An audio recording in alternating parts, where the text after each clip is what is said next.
bonsoir. Un grand merci à nos chers téléspectateurs de Dias Congo TV. Merci beaucoup. Na émission na Bino Obolingara Mingi, émission sport. Notre aime de servante Chira Bakayamba veut dire sport arbre monde sportif na Bino donc joueur. Donc merci beaucoup à mon boss John Moke. John Moke Kalaté vraiment au Kitaki poto ke Lushi donc que joueur ya Mazembe vraiment. Merci aussi à mon boss le big boss Babi Wabason Wumela. Merci aussi na DG nanga Eric Faka vraiment à Nazana limité 7e mairie quartier commercial vraiment na kokutana na batumba sportif mon baza vraiment ba mo ba ko se présenter. Bonsoir. Bonsoir. Oui, ko se présenter. Moi, comme on a Yannick de Hauteurs, enfin Salambo de Hauteurs, Naza na capoeira la binganga balafon. Donc les a surnom à capoeira. Naza professeur à capoeira, président fondateur il y a groupe capoeira na capoeira na Congo. Et puis au baza élève nara peut-être ba qui s'est présenté à leur tour. Bonsoir Yaya. Bonsoir. Vous se présenter. Bon on a Déborah capoeiriste na sala capoeira. Bon de na capoeira dans la salle il y a déjà 5 ans. Donc président Nangaye. Bonsoir Yaya. Bonsoir. Vous se présenter. Comme on a Sila Kandoa, na capoeiriste, na bandi capoeira, na 2016, na salle une année et demie déjà. Président Abisoba à la fin. Bonsoir bébé. Bonsoir. Comment vous allez? Comment on a? Winner. Ah Osani. Capoeira. Capoeira. Vous mettez à combien des années? 4. 4 ans.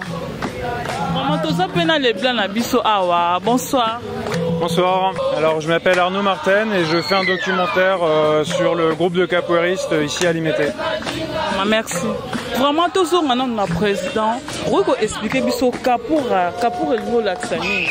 Pour nos chers téléspectateurs, Hollande Bisso Baye ba Capoeira c'est quoi? En fait, capoeira est un art martial afro-brésilien.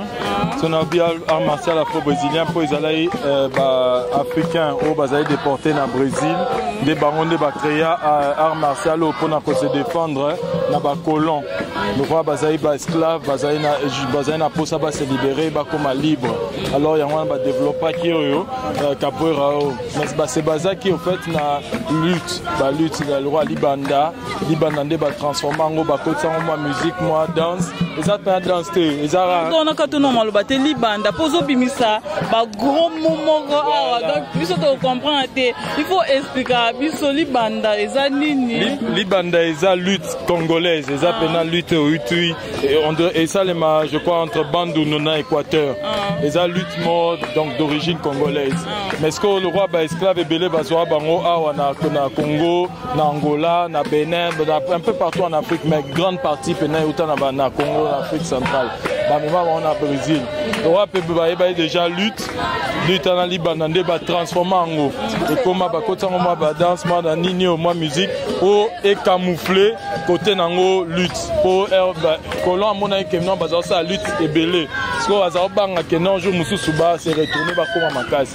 De ba côté sango ma danse ma nini. De ba benyango pe capoeira mbamo. Capoeira e banda na nini. Capoeira et banda na pays nini.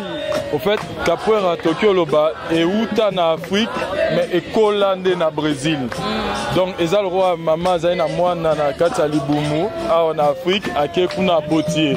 Mais moi na sia Salemari déjà en Afrique. Donc capoeira et banda depuis battant esclave depuis 1800, depuis l'année 1800 et capoeira et banda. Si en 1937, dans Brésil parce que ça est interdit pour monaï que non, c'est un sport très dangereux. Mais non mon année bakou et ça mon na bangi. Bakou ana c'est que tant ba kolon ba ça mon on va pexa qui on makasi pour ba o bazao kanga bango ba salango bazao buka bango ba kata bango maboko makolo et tout ça. Mais en 1937 na Brésil ba yo légaliser on peut ba mettre mon le roi mettre bimba na mettre pasinya de ba la que non capoeira est le roi au bokanisate. Capoeira est art martial d'accord mais ça n'a pas valeur et belé na simanango que au boké baté. Et yango ba la qui on ba ça qui en démonstration na l'université de gouvernement brésilien et on dit en 1937. Bon yango est dans le rôle ba base na bino et na Brésil. Au fait c'est ça. Donc les lots nani capoeira eza deuxième sport national ya Brésil. Deuxième sport. Mais tout ça, biso ato pratiquer yango pas seulement pour euti Brésil, mais sinon parce que sinon le plus important c'est pour euti na Congo et euti Afrique. Donc on le fait sur honneur de nos ancêtres aussi. Donc c'est quelque chose de sa valeur na biso, mais qui a été déporté au Brésil. Donc quelque part on récupère ça aussi de cette manière.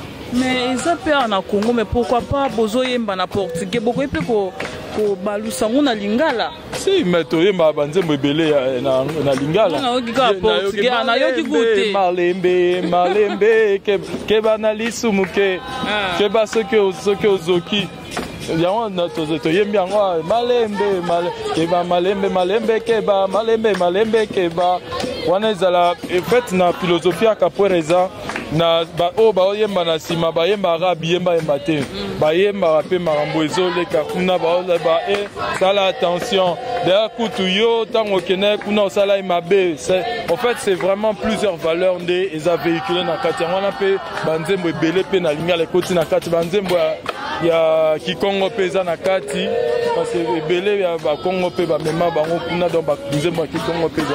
Vraiment merci beaucoup na Papi Kenzo le baron. Bobi mama boezaka na Dias Congo TV. Bobi biso toza chaîne na kati ya Belgique vraiment a peso oza na Congo sur www.diascongo TV toza kaka vraiment toza pe na ba ser na biso. Tantine nazo comprendre te ba shit ya boye vraiment yo mwana mwasi on repese la ndeni. Bon, shit non ma bête. Sport eza pour na ko se défendre. Eza te au salika sport pour na oza kuluna non, c'est pour se défendre. Eza te pe na sali sport pour na bindana ndako bala non, c'est pas ça. Et quand juste façon se défendre, mais eza te pour ne l'homme fou. Quand on le sport non ka pour na ko se défendre. Vraiment avantage nini ozomona na kati ya sport po tozomona oye awa oumeli pe déjà combien des années? 5 ans déjà. Bon 5 ans déjà avantage nini omona na kati ya sport? Bon avantage j'ai belé donc d'ailleurs voyage pe non c'est sentir mieux parce que na donc elle le roi famille non mon le roi famille parce que déjà donc tout doit possibilité belé. Tantôt on a poussé à voyager, mais grâce à capoeira, on a voyagé, grâce à capoeira, on a vu vraiment famille, bandeko. Donc je me sens l'aise. Donc et là on a poussé on a capoeira. Merci tous à payer na biso ya rigolo bani pour na capoeira. Un capoeira est un sport encore ils porter un plus dans notre moto. Capoeira te to sala ngote po okoma makasi obando bunda. Est-ce que pe okoma lesbienne po to mona ba filming basala sport ba koma ba lesbienne. Te sport eza po na osala ngo ma lesbienne te eza po o apporter un plus na nzoto na yo eza to sala ngo po koma fulu na obando bunda eza po importer loka un plus na nzoto. Mama ozala pe na posa que un jour soko koli obala. Hein? Vous avez pour ça qu'il y a un jour sur le bala. Non, bala. On a pas sport à boy. Vous avez un zémo au balukara pour la banque vino. Tiens, sauf qu'on a zémo, on s'est protégé. Ni battre la contre zamba battre là. C'est le mot. Au fait, le fait il y a Rosala lesbienne, toté, eza sporté mutoetindara. Moi c'est comme lesbienne, jamais. Tout dépend il y a éducation au yazozwa. Tout dépend il y a nini, il y a azomona environnement nae. Ce n'est pas que non pour ça sport comme moi makasi au contraire, c'est bien pour elle parce qu'elles ont protégé épée. Parce que ngana toza d'accord que ce mobile a ébi que moi sur ça la sport ça n'a été. C'est ça, donc quelque part ils ont protégé peu moi si. Donc quelque part ils sont peut valoriser peu moi si. Et là que moi ça on a toujours comme une chose va betara n'importe quoi. Au Brésil, près de 40% il y a des pratiquants à capoeira et bassi. Et puis bah rapé bah bota rapé bah m'soukou bah ça la capoeira na zemi. Parce que ça un sport moi il y a relaxé parce que tout ça na zemi pe moi ils a bien au ça là-bas nini ba étirement sur capoeira déjà ils a sport moi déjà et ça là-bas étirement davantage. Donc c'est bon pour les femmes. Et ça t'es que non comme ça les viennent jamais. Ma awa na République démocratique du Congo déjà lié na bino bozala ou bien bureau na bino eza Ah ouais, au fait, place Nabiso entraînement de base, on a place commerciale. Et puis bureau Nabiso na Chanik, na Kitambo. Et après, toza pe na ba académie mususu, ba côté ba Kingabwa, ba Yolo, na ba commune mususu. Nalina tuna est-ce que besoin de soutien na gouvernement peut soutenir bino? Voilà, Wanande Siko le plus grand problème parce que ça fait 11 ans que tu existé, ça fait 11 ans que ça la capoeira parce que biso en fait l'association na biso to ça la capoeira pendant 11 ans mais eza pona ko bundara te biso to ça la siko na volet social ya on a impsa ki otangu biso to ça la capoeira surtout pona ba valeur nango parce que ba ne belé pe bazawa ba outil pena na ba famille pauvre l'essentiel yomo yoki ba donc ça leur permet justement de trouver une famille, de trouver quelque chose de bien. Mais soutien, il y a par exemple l'affaire sociale, il y a gouvernement, tout ça dans côté depuis 11 ans. Est-ce que beaucoup de déjà un ministre à sport pour Solanaï? Bon, ministre à sport, pour dire vrai, par exemple, Azam Mikolo, tu as pour discuter un dossier. Mais tu participes à une conférence organisée par UPJ, donc l'Union panafricaine de la jeunesse, au place na discours, il y a la Kissa Maramo, que non, il y a ceci. Bon, il n'y a jamais eu de retour, mais bon, après peut-être que non, il faut encore bousculer. Mais tu as dit que tu belé les caca, tu nanzela, tous les cas na TV, tous les cas na banane belé, mais zéro. En tout cas, on n'a aucun soutien. Il y a un moni place na bisota neza, tout ça là na béton, sans instrument et belé, tenue et pénalité, donc aucun soutien. Pourtant, c'est nos valeurs. Oh, donc ça, c'est bon, karaté, c'est bon, tout ça, les arts martiaux, je respecte tous les pratiquants des arts martiaux. Mais il y a aussi des valeurs, par exemple, intrinsèques en Afrique, qu'il faudrait aussi quand même récupérer et faire attention avec pour pouvoir les élever. Ce sont nos valeurs. Il faudrait les protéger et pouvoir aussi essayer de voir notre identité à travers ceci. Mais où tu répondre à que non beaucoup de ministres il y a sport. Bon on est faute na bino moko. Non mais les cas to ça ba plainte, to ça ba lettre, to ça ba nino. Mais on a déjà balé quand même il y a tout oyo. Au coup de non na yete, au coup de na te oya touro ya on a bisio ngana e pena ko kuta na kosola masolo les to sola na nuté mais na jour to za na conférence na prononcer discours concernant justement azalai pewana mais c'est vrai na okenena ko luka j'espère que ce ne sera pas comme il y a 10 ans que non na ya boibata musata musara. OK. Donc, merci Wabi Jean-Jacques Maloulou, les barons, Jean-Jacques Maloulou, grand boss vraiment, bande konabiso bango baza pe na posa ya soutien na bino, hein, à travers notre chaîne à Bien Diès Congo TV, on a posa soutien nous baza na posa ya équipement, baza na posa place oiseau s'entraîner, espace vraiment ya terrain, et ça bien été vraiment bobenga bango et kosala bango bien vraiment to soutenir bango. Tout solo on a bébé na biso. Winner vient. Winner, ça va? Ça va bien. Au Tangaka? Aux en classe? 3e maternelle. Au va na commune? La commune Limete. Ah, Winner Mayelo wapi? Winner où est bisabiso? Ah, nous au salle d'entraînement ya Kapora oyo. Au s'entendez ni nanzo?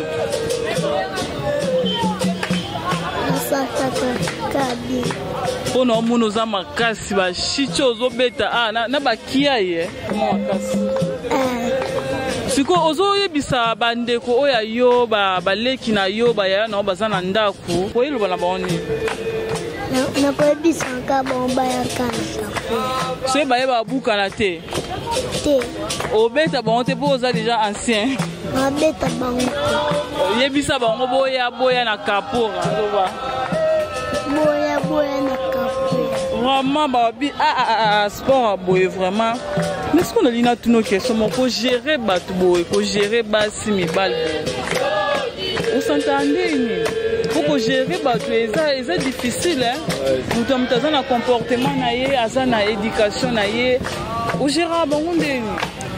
Alors, tout est d'abord question, il y a capacité nanani na ba valeur oyo ngamo nazana donc il y a la personne oyo azo transmettre. OK? Parce que ce n'est pas tout le monde au hasard appelé pour transmettre ma valeur. Alors, donc il y a quelque part, moi je pense que j'ai développé à un certain moment des valeurs assez et des compétences il y a retransmettre au Nganayebi. Ça c'est un. Et des deux, Capoeira déjà il y a un moment le roi Nalobaï tout à l'heure, et ça n'a pas valeur et belé nakati qui nous permet justement il y a pour utiliser en haut le roi technologie sociale, il y a pour utiliser en haut pour pouvoir gérer. C'est vrai. Bamsou bayaka bazan ba utina ba nani ba éducation na bango ya ndenge na bango, il y a d'autres qui viennent des familles, bamsou ba uti ba na rue des enfants de rue, bamsou ba uti ba orphelinat, bamsou. Donc il y a tout le monde. Mais justement grâce justement à ces deux éléments, le fait de savoir pouvoir se contrôler, pouvoir savoir transmettre au Yebi et les deux, et heureusement que Capoeira a déjà des règles déjà des bases qui nous permettent justement à pouvoir s'appuyer dessus pour pouvoir gérer ça. Au gros, et puis ça bise nos règles. Attends, règlement quoi ya Capoeira pour te y bon pour banam souvi azana ndak boye bati boya boye ba déjà que non Capoeira eza boye. Ouais, déjà le quoi comme tout art martial, eza kati discipline, une discipline vraiment à ne pas offendre. Donc ils ont déjà que non, dès le départ au Yebi que tant on a un groupe il faut pouvoir respecter bâton. Le premier c'est le respect et le deuxième c'est le fait de pouvoir être prêt à koye kola et cause orgueil nana nyonso tiki nanda ko tiki soki wapiana wana ozana pona koye kola et ça c'est la règle de tout capoeiriste. Donc le respect envers tout le monde et cause à la polele pona koye kola. Et au fur et à mesure que vous évoluez, il faut toujours garder ces deux éléments na pour ça important. Et puis toujours na Nicolanda ba règle nyonso et puis sans passer ba règle za moi belé. Mais wana za ba fondamentaux. Et n'attirer attention vraiment. Pourquoi pas au garçon bazo bundana Capoeira moitié fille garçon. Parité ou comment? Bon, au-delà de la parité, parce que Capoeira est inclusif. Ce nabi inclusif, et sport très inclusif dans le sens où le genre n'a rien à, donc n'est pas notre problème. Donc tout ce qui est genre tout tient au pembeni. Donc parce que à l'époque tant on bazaï esclave bazao lingaba se libérer bazaï n'a besoin batunios pour beaucoup à 5 mais basi pe bazana ya bino pe faut basi makasi ata makasi té mais bazaï n'a besoin ya basi pe pour bazala belé. Plus on est nombreux mieux c'est pour pouvoir se libérer. C'est pourquoi bazaï na basi na bana Bangonyoso, Bazala, moi Makasi, pour nous se libérer. Et c'est comme ça que cette tradition et s'est transcendée til et l'eau. Alors, Basina Mibali, il faudrait qu'on questionne un genre et le mwana moutou. Que Mobali, moi, petit momiana, bazar inférieur. Justement, cette histoire-là, il faut casser stigmatisation. Il y a par exemple, agir à groupe, il y a peu ça à court. Il y a peu ça à court. Il y a banini à gérer, ça, tout respect. C'est la règle. Hermo Yépé, il est très rarement. Hermo Yépé, Ayak a fait ça. Yé Koutou a fait ça à Pékou. Oui, donc au fait c'est ça, question de genre, il y a une stigmatisation, petitesse et tout ça. Humilité, respect. Besoin d'apprendre, c'est ça ce qui nous intéresse. On ça l'appel na ba parents au bazana ndak ba Rolanda biso, pe ba famille au bazana niveau ya poto, bazana bandeko na bango a ko ça l'appel ko benga batinda bana baya ana Capoeira. En fait, justement, maintenant ça l'appel. Il y a la famille Mobimba, il y a la famille Nyonse, il y a Congo, il y a Kinshasa et tout, parce que tout ça peine à Congo Mobimba, Tina Bagoma, Bamolé et tout ça. Donc, ils ont sport très très important, surtout pour notre développement. Il y a Nani, intrinsèque, il y a Moana. Parce que le sport est toujours important. Malheureusement, il y a beaucoup de familles qui comprennent dans le sport, dans la vie, il y a Moana, ezala important makasi. Siko na capoeira siko ebakisa pe siko ba valeur mususu ya famille kwa alonga kuna akuta pe famille akuta pe ba valeur mususu important, discipline, respect et tout ça, ça va le permettre ya ko avancer boeti na kati ya école azara na respect na nini na nyos. En tout cas, nous on sera très heureux de recevoir ma famille et Bana Belé parce que ça va leur permettre vraiment de pouvoir évoluer et aussi voyez Bappé histoire il y a Afrique parce que ça c'est important parce que Belé d'Africain Belé tu es histoire na bisoté et ça par exemple na tout na bango chaque fois na tout na bango kombo akoko na bino comme on est nani couvert l'embouchure du fleuve Congo. Ah, or ce n'est pas Diego Cao. Parce que bandego na bino bazai ba parents na bino bazai wana. Bango ba mona embouché de ka Diego Cao ko la uta poto ya mona. Alors, vous voyez, ce sont des histoires comme ça qu'il faut casser. L'Africain a développé énormément de choses. Déjà,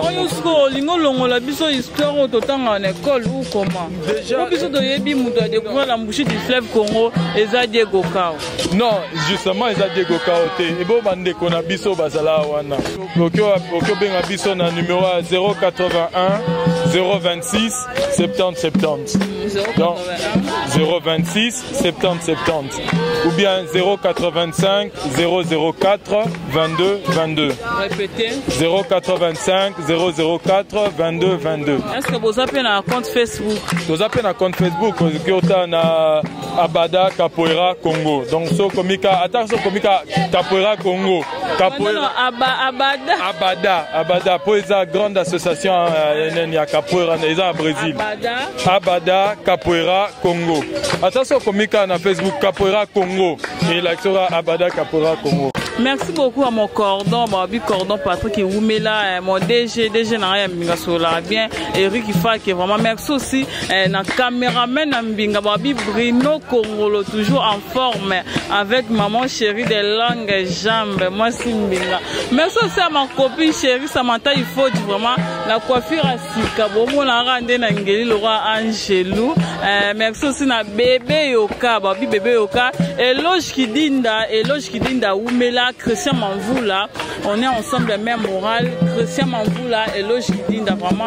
Vous allez en émission Nabino Sport Bolanda News et Belé vraiment. Vous allez la chaîne Nabino Bolova Dias Congo TV. Bye.